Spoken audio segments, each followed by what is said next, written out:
तो जो सेलिब्रिटी की फीलिंग विनिंग टीम ने दी है उससे मैं सब भूल गया, ब्लैंक हूँ।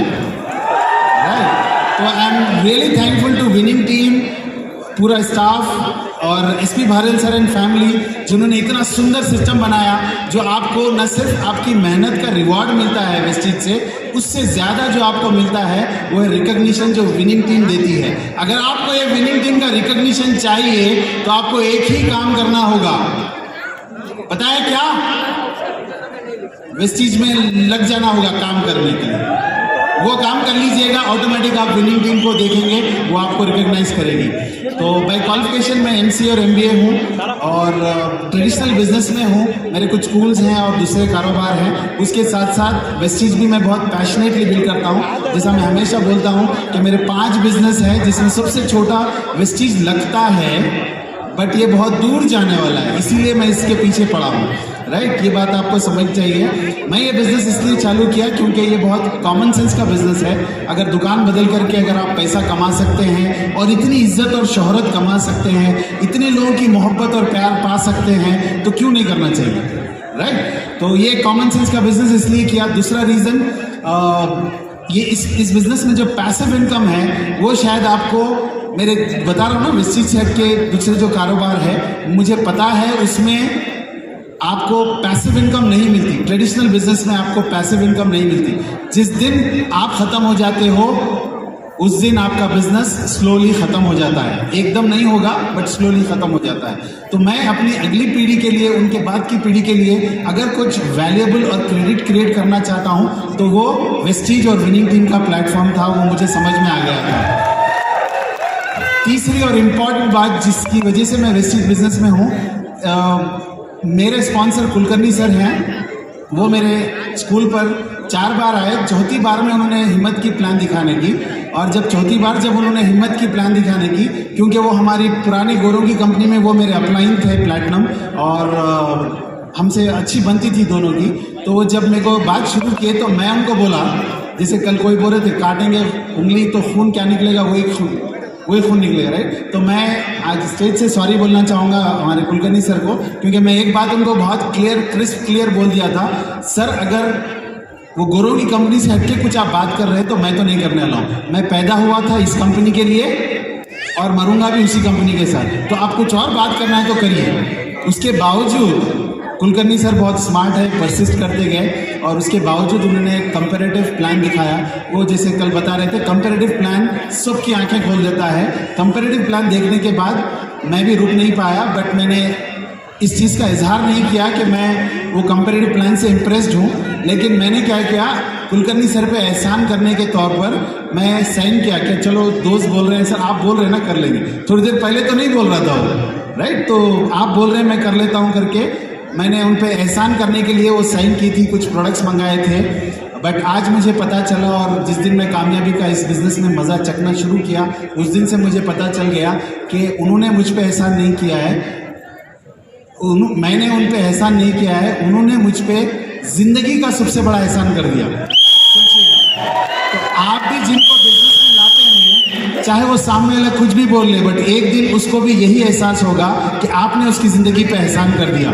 न सिर्फ उसकी ज़िंदगी पे, आने वाली 3 पीढ़ियों पे एहसान कर दिया, ठीक है। तो वो ऐसी शुरुआत हमारी हुई। आसान नहीं था बिजनेस, लोग बोलते हैं बहुत आसान था, मेरे लिए आसान नहीं था। उसकी एक अलग रीज़न है, क्योंकि मेरे पास ऑलरेडी बहुत पैसा, दूसरा बिजनेस, और कामयाबी जब आपके पास होती है ना, good life, so called good life, तब आपको मुश्किल कर देती है गुड लाइफ, ग्रेट लाइफ की तरफ जाने में। तो मेरी गुड लाइफ हमेशा मुझ में रोड़े डालते आई है। और आप हैरत करेंगे, जब मैं बिजनेस शुरू किया मैंने एक बात समझ गई थी कि फर्स्ट 90 डेज बहुत इंपॉर्टेंट होते हैं। कोई भी बिजनेस आप सेट करते हो तो जो जितने नए लोग हैं, आने वाले 90 दिन, हमारे पास मिशन 90 डेज भी होता है, राइट। तो ये 90 दिन का जो फॉर्मूला है मुझे पता था।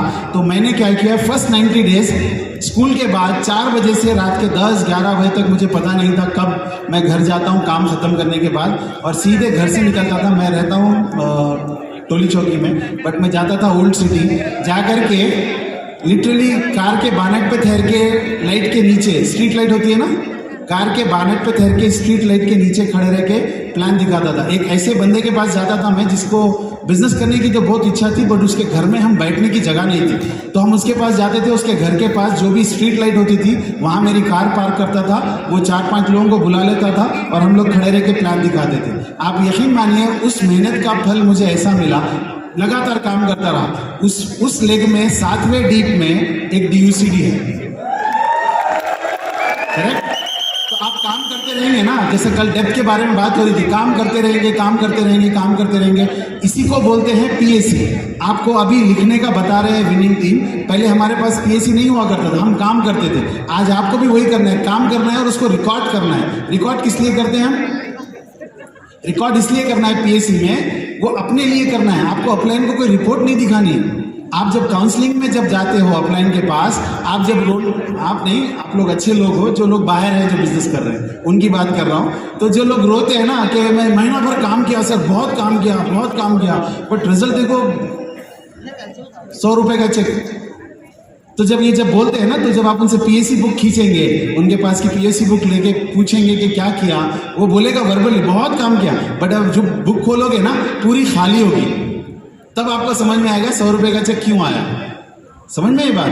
तो इसके लिए होना है। तो जब आप अपनी पीएससी बुक खुद देखने के लिए होती है, जब आप देख लेते हो तो अपलाइन को समझ में आ जाता है कि आप काम कर रहे हो, और आपके अपलाइन को तो वैसे भी समझ में आ जाता है आपका चेक देख करके कि आप काम कर रहे हो या खाली बात कर रहे हो, सही ना। और डे 1 से आप यकीन मानिएगा, क्योंकि हम गोरों की कंपनी में थे और उस कंपनी के भी सारे बहुत ज़्यादा प्रोडक्ट्स मेरे घर में भी थे, क्योंकि वहाँ पे थोड़ा स्टॉकिंग का सिस्टम हुआ करता था। यहाँ पे हमारे पास 1 रुपये का प्रोडक्ट भी स्टॉक करने की ना इजाज़त है ना करना चाहिए आपको, ठीक है ना। तो अगर आज मैं डे 1 से, जिस दिन कुलकर्णी सर ने मुझे पहली बार 5-6 हज़ार का कुछ सामान ला करके दिया, उस दिन से लेकर के आज तक, इनफैक्ट मैं हर मीटिंग में चैलेंज करता हूँ, मेरे घर आ जाइएगा, मैं 100% यूज़र हूँ। क्या आप 100% यूज़र हैं? तो सिर्फ वक्त की बात होगी कि आप वहाँ से यहाँ पे आएंगे, सिर्फ वक्त लगेगा थोड़ा सा, वहाँ से यहाँ आएंगे आप, अगर आप पीएससी कर रहे हैं और 100% यूज़र हैं। मेरे घर आइएगा, मैं 1 लाख रुपए का चैलेंज रखता हूँ। मेरे घर के बाहर के टेबल पे मैं आपको 1 लाख रुपए रख दूंगा। घर में आपको इजाज़त है, कहीं भी चले जाइएगा।